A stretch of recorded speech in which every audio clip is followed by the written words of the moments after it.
The drums may have stopped, but the echoes of May 20 are still ringing across Cameroon. Tonight, we revisit the moments that reminded every Cameroonian why unity remains the country's strongest defense and its surest path forward. Out of Cameroon, Nigerian authorities have arrested a former cabinet minister who reportedly went into hiding after being sentenced to prison over corruption-related charges. And in sports, a new era has dawned for football in the Democratic Republic of Congo following the election of Veron Mosengo Umba as president of the Congolese Football Federation. These stories and more only on News Hour.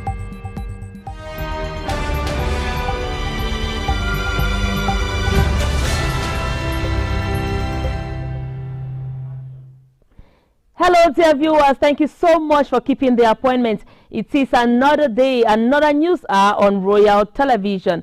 For presentation, my name is Frida Leina. As we told you in one of our top stories, as Cameroon commemorated its 54th edition of National Unity Day yesterday, several citizens were recognized for their distinguished service to the nation. Among them was Apostle John Chi, founder of the Ark of God Covenants Ministry, and he was conferred with the rank of Knight of the Order of Valor during the official ceremony in Boya. Natalie Njuma has the details. It was a moment of honor and recognition for one of Cameroon's most well-known religious figures, Apostle John Chi, as he received the Medal of Recognition for his distinguished service to the Southwest region and the nation at large. The leader of the Ark of God's Covenant Ministry was among the over 50 citizens recognized for their contributions to national development and service to the country. The distinction was presented on behalf of the head of state, President Paul Biya, by Southwest Governor Bernard Okala Bilai at the Boya Independence Square.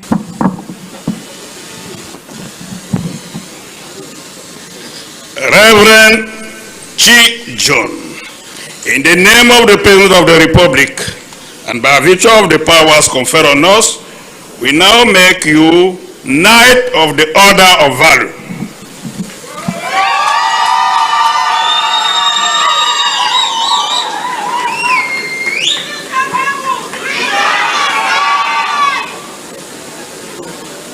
The Order of Valor recognizes individuals who have demonstrated exceptional service, integrity, and contribution to the nation. Apostle John Chi was honored for his works in evangelism, humanitarian outreach, and interfaith dialogue, particularly in the Northwest and Southwest region. The Knight of the Order of Valor is awarded by presidential decree and is one of the ranks within the Order of Valor established in 1961 to reward acts of courage and meritorious service. The ceremony closed with a call for all inhabitants of Boya as well as Cameroonians to emulate the values of service and the unity displayed by the medalists. Natalie Njuma ending that report. From the swing of their arms to the stamping of their feet, these are some attractive moments displayed by students and pupils who turned out in their numbers yesterday at the Manga Williams Square in Limbe to celebrate the 54th edition of Cameroon's National Day. Details with Nguni Sonita. The city of Limbe witnessed a colorful and peaceful celebration of Cameroon's 54th National Day as thousands of inhabitants turned out massively at the Manga Williams Avenue. Blessed with bright sunshine and rain-free weather, the population defied fear and gathered to commemorate the day in an atmosphere marked by patriotism and unity. Speaking during the ceremony, the senior divisional officer for FACO, Viang Mekala, expressed satisfaction with the population's commitment to peace. Despite the threats, despite the oath that came up massively, we say that they are there to stand for the institution. He further called on the population across the FACO division to continue trusting and collaborating with the defense and security forces in efforts aimed at restoring lasting peace and stability in the division. The message for them is as you collaborate, you continue to trust the administration and force competence and to give their collaboration so that we should fight together, should fight against enemies of the people who are spreading the news of insecurity. So together we should work so that we should continue to enjoy the peace that we have, the peace that we have in our country.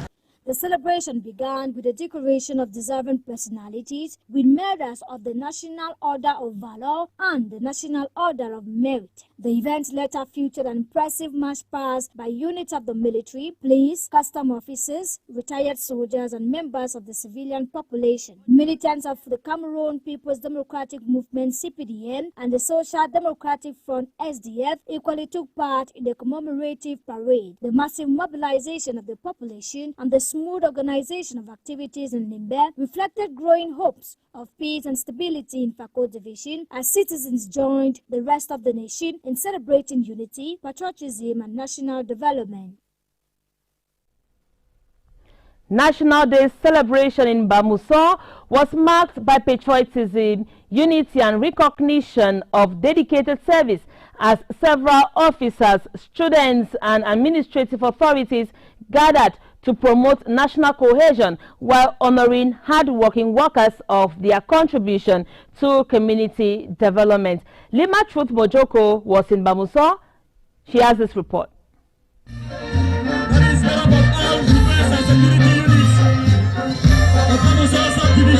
The 54th National Day celebration in Bamuso commenced in a colorful atmosphere as security officers dressed in their various uniforms proclaiming peace, unity, and national cohesion. The ceremony, which was graced by the divisional officer, the Lord Mayor of Bamuso, alongside other administrative authorities, witnessed the importance of National Youth Day. Schools from across the subdivision also took part in the march past. Pupils and students proudly represent the nation in their various school uniforms before the officials and cheering crowd. Behind them, you have a Catholic school.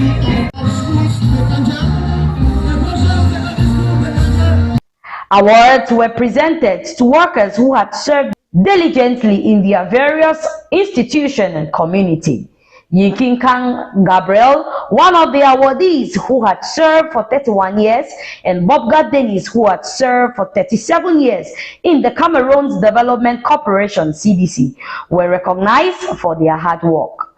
Be a President of the Republic of Cameroon, I now decorate you with a golden medal. In the service or all in the service, just encourage them. Oh, it's about hard work.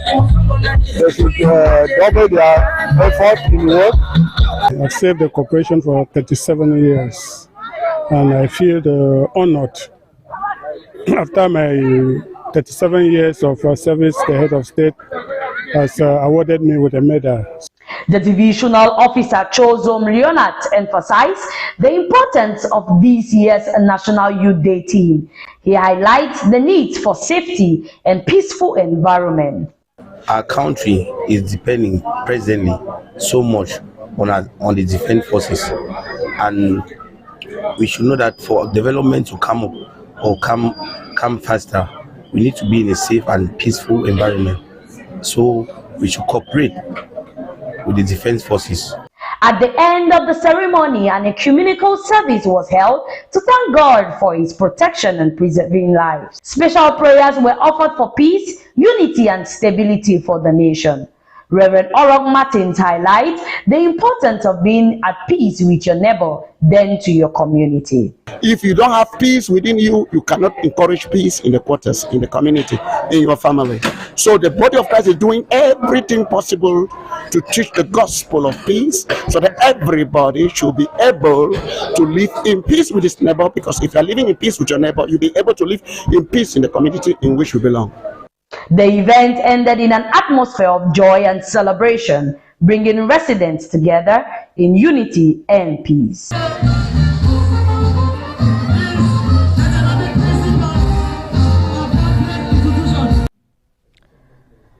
Bangem subdivision in the Kupe Maninguba division of the Southwest region has joined the rest of the nation to fete 20th May recently in the Southwest region, happening in the presence of administrative authorities, the military and civilians. Honorin Cheng says it took place at a new site. Take a listen to her report.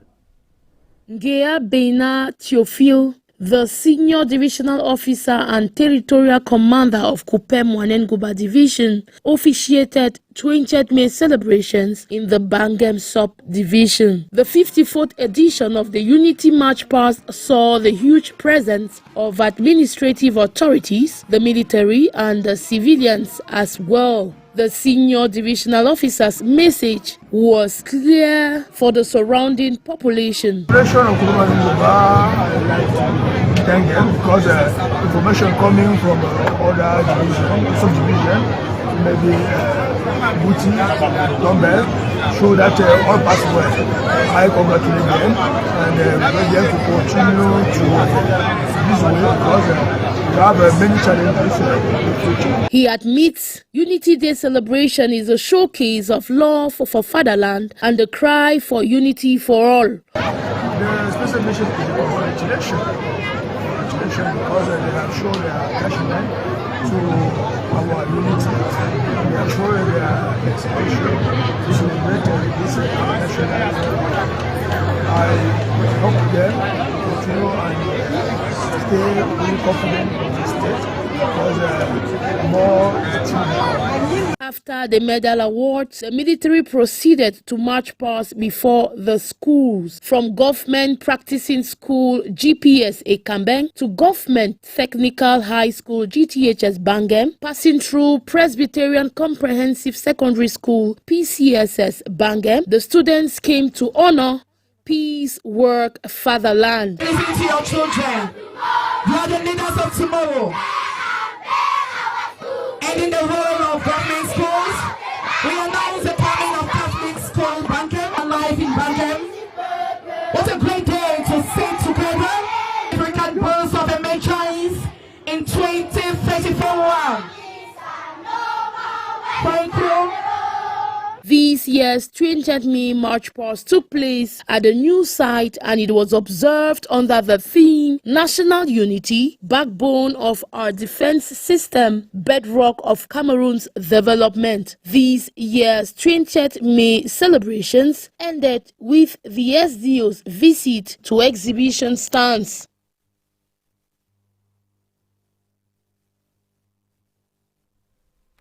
The people of Lebia Lem Division joined the rest of the nation in celebrating the 54th edition of the National Day with pomp and splendor in Menji. The ceremony, presided over by the senior divisional officer for Lebia Lem, brought together traditional rulers and a massive turnout. Sonita Nguni reports from Menji, Fontem, Lebia Lem Division. The ground ceremony in Menji was marked by the presence of the Fontem alongside other traditional authorities who came out to honor the national event. Speaking during the celebration, the senior divisional officer for Lebia Lem, Fabian Abang, emphasized the importance of restoring normal activities across the division. He noted that peace and stability have gradually returned to the area, adding that insecurity is becoming a thing of the past in the BLM division. I will urge the population of the BLM to turn their backs definitely to the rumor, false propagation of information. The BLM is secured. We should not continue singing the song of insecurity. Those who want to continue propagating false information, they should know that we face the arm of the law. Our population has to live their life. peaceful way. The strong turnout of the population equally impressed the Fontaine, who congratulated inhabitants and participants for their commitment and peaceful mobilization during the celebration. It's going to seek peace, and that when we have peace, we have many other things that will come to us for the good of the exhibition. Celebrating the National Day today gives me a sense of pride because we commemorate the unity of Cameroon as a nation, and this is something that we have really been longing for. In the previous editions, like I mentioned, we have not had this amount of participation and this number of activities, but it has been awesome to me. It has been great, and I think that I am happy to see.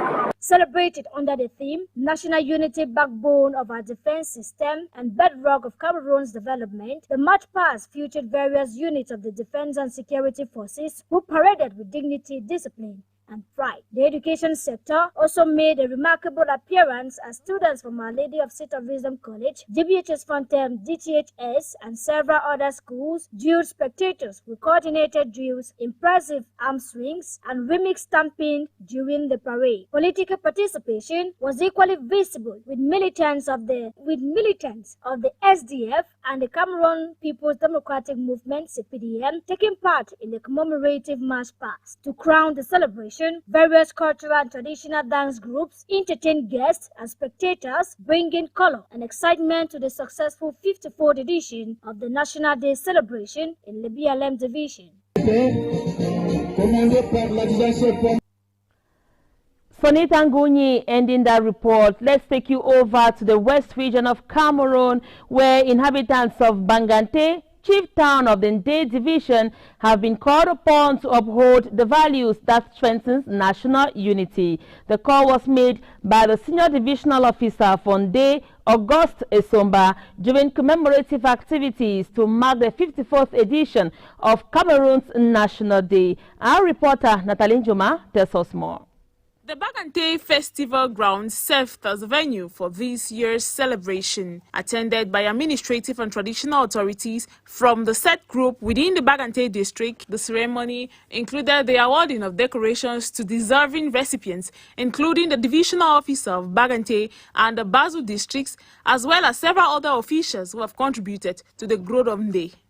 The ceremony was presided over by the senior divisional officer for Ndé, August Esomba, who called on all sons and daughters of Ndé to adopt unity amidst cultural diversity. The Grand Parade was led by the National Gendarmerie and Security Forces, followed by primary and secondary school students. The colorful march starts right in front of us now. Just immediately after them were the primary practicing school group 1B. It is worth noting that the 54th edition of the National Unity Day in Bagante saw a strong turnout from the leading political party, the Cameroon's People's Democratic Movement, section in Ndé Nord, led by section president, Minister Celestin Kechakute, who was the only party present at the event. We come back to the Independence Square, Boya, southwest region of Cameroon, where as Cameroonians came together to commemorate the National Day, there were some side attractions at the ceremonial ground, aside from the military and civilian march parades. As you tell us, Mwambo Williams. If the Unity Day parade is the main meal, then the sidelines are the spices. Away from the official salute, stories unfolded that show how 20th May lives in celebration homes, on the parade ground, and in tradition. Dr. Ogok Bisong Tui was amongst those decorated for service to the state through local development. Caught on camera dancing with family members, friends, colleagues, and even the religious, in his residence with medals dancing on his chest. To Dr. Ogok, honor is not won, it is lived, and he attributed the medals to all, the state, and called for peace, unity, patriotism, and national cohesion. Now came the most talked about sideline, St. Joseph College Sase and its snail-style march pads. While others quick marched, Sase crawled, deliberate, heads high, one foot, then a pause, then another. The grandstand first went silent, then erupted. Some criticized, saying, "This is not military to have a different march past style. There is a formal way to march," while others applauded, saying, "This is identity, this is arts. They have the audacity to be different." The college itself seemed to say, "I will not rush my pride." The crowd at the grandstand answered with cheers, phones up for posterity, images, even children mimicking. So we ask if there is a formal way to march. The army says yes. The people on 20th May said there is also a Sase way, and perhaps unity is wide enough for both. Somewhere else, in a symbolic moment, the Bakweri chiefs conferred on Southwest Governor Bernard Okalia Bilai with the title Mula Eyole, meaning elder or man of peace. Draped in the Bakweri regalia of sanja and white shirts, the governor was hailed as a bridge between administration and tradition. The chief said the title is not for power, but for responsibility to keep the peace that makes unity possible. In that courtyard, the Republic met the throne, and 20th May wore a crown, showing that perhaps the center is holding because the edges are strong. Dear viewers, if you're just tuning in, this is News Hour you're listening to on Royal Television. We take you out of the country. Nigerian authorities have arrested a former cabinet minister who reportedly went into hiding after being sentenced to prison over corruption-related charges. Plus, public transport operators in Kenya have temporarily suspended a nationwide strike after violent protests linked to rising fuel prices and transport costs left several people dead and dozens injured. Nanga Sonia has a foreign page. Former Nigerian Power Minister Saleh Maman has been arrested a week after he was sentenced to 75 years in prison for corruption. Nigeria's Economic and Financial Crimes Commission (EFCC) say Maman was detained early Tuesday in Kaduna State following weeks of surveillance and intelligence operations. According to the agency, the former minister went into hiding after a court in Abuja convicted him earlier this month on corruption-related charges linked to 2 hydroelectric power projects. The court found him guilty on 12 counts involving the diversion of public funds and ruled that prosecutors had proven their case beyond reasonable doubt. He was sentenced in absentia after failing to appear for the judgment. During the trial, the judge added evidence presented by prosecutors showing that Maman and his associates diverted at least 22 billion naira, approximately $14 million, earmarked for major electricity projects. The court also said proxy companies and associates were used to siphon funds. The prison terms attached to the different charges are to run consecutively, bringing the total sentence to 75 years. Maman is also facing a separate corruption case in Abuja over allegations involving 31 billion naira. Earlier this month, another court issued a warrant for his arrest after he failed to appear in that trial. He served as Nigeria's power minister from 2019 to 2021 under former President Muhammadu Buhari. The case has renewed public anger over Nigeria's long-ruling electricity crisis.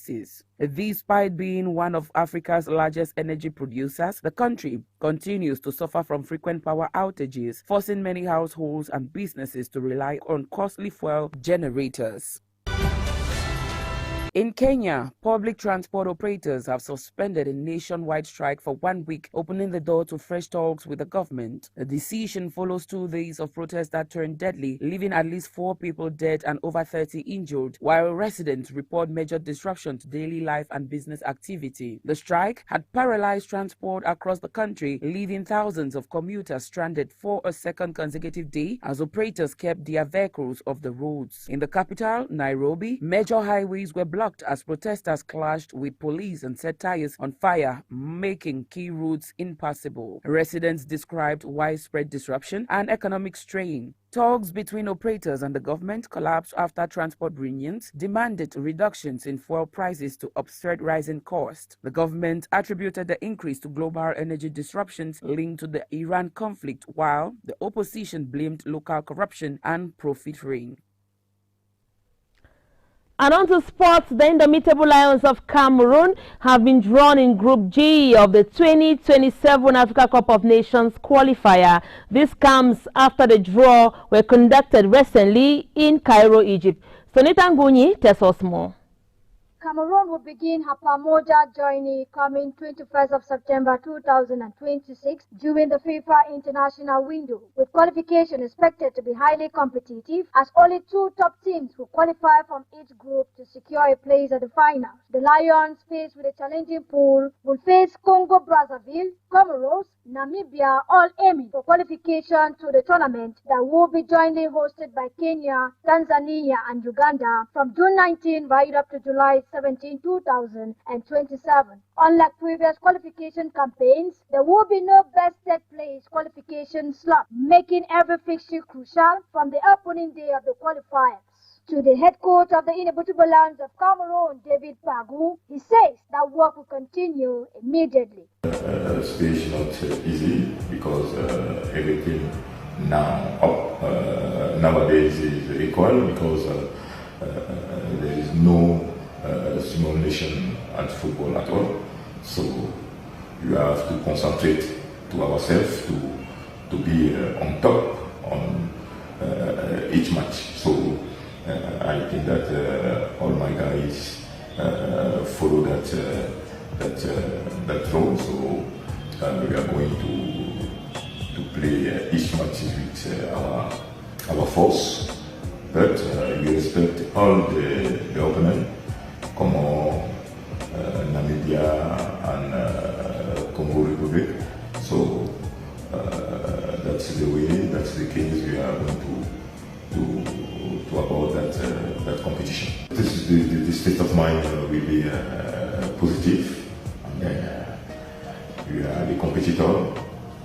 They are at the end of the season, so we are going to talk to each other and then see how to manage all that competition.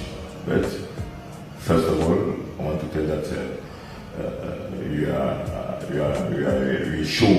we shown a good thing at the AFCON last year, and then at FIFA series we show another thing for on September. We are going to continue to do that thing, and then with discipline and glory to be God, because this gave at each of us talent, competence, and then you are going to apply it, you are going to express it at each match, and then we are going to play every match to win. Meanwhile, co-hosts Kenya, Tanzania and Uganda have automatically qualified for the competition, but will still participate in the qualifier. Kenya were drawn in Group D alongside South Africa, Guinea and Eritrea, while Uganda will battle Tunisia, Libya and Botswana in Group H. Tanzania completes Group L with Nigeria, Madagascar and Guinea-Bissau. CAF has confirmed that in groups containing the host nations, only one additional team will qualify for the final, while in all other groups, including Cameroon's Group G, the top 2 teams will advance. The first 2 rounds of the qualification matches are scheduled between September 21st and October 6, 2026. Match day 3 and 4 will follow in November 2026 before the final qualification games in March 2027. For Cameroon, the mission is clear: secure one of the 2 available qualification spots and return to Africa's biggest football state with authority.